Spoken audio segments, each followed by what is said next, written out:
c'est la première fois depuis de très nombreuses semaines qu'il pleut autant. Ça veut dire tout simplement qu'on a eu aussi beaucoup de chance pour ce chantier, puisque nous l'ouvrons quasiment à Noël comme en 2005, puisqu'en 2005 c'était le 23 décembre, voilà, les cieux ont été cléments cette fois. Ils l'avaient été beaucoup moins à l'hiver, évidemment en 2013.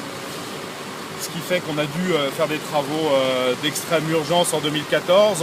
Là, on fait des travaux de confortement à la fois des berges et des immeubles. Et puis aujourd'hui, voilà, c'est la remise en eau. C'est un moment important, puisque ça veut dire que le chantier a été conduit à son terme dans de bonnes conditions, des mois de travaux, près de 3 millions d'euros aussi, 1,8 million d'euros pour la ville, financé par un ensemble de partenaires qu'on peut remercier, c'est-à-dire l'Europe, l'État et le département.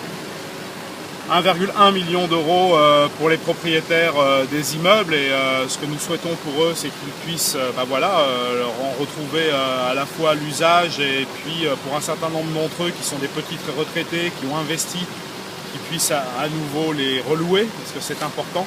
Les travaux vont se poursuivre, pas tout de suite, parce qu'on va prendre quand même quelques jours de repos, les entreprises aussi.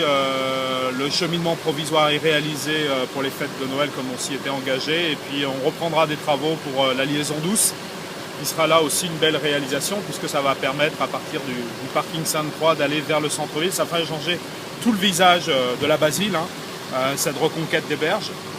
Les travaux se termineront, on va dire, fin février, début mars normalement.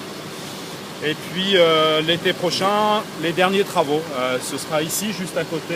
On va en profiter pour nettoyer le bras de décharge. On a acquis un bout de parcelle en milieu de rivière.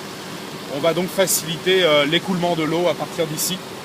Donc ça veut dire que le chantier sera totalement terminé l'été prochain, et donc ça aura été pour notre équipe, pour Gérard Jambou, pour Daniel Lebras, pour tous les services municipaux, les services financiers, les marchés publics, les services techniques, les services de l'urbanisme, notre avocat qui a beaucoup été mobilisé aussi.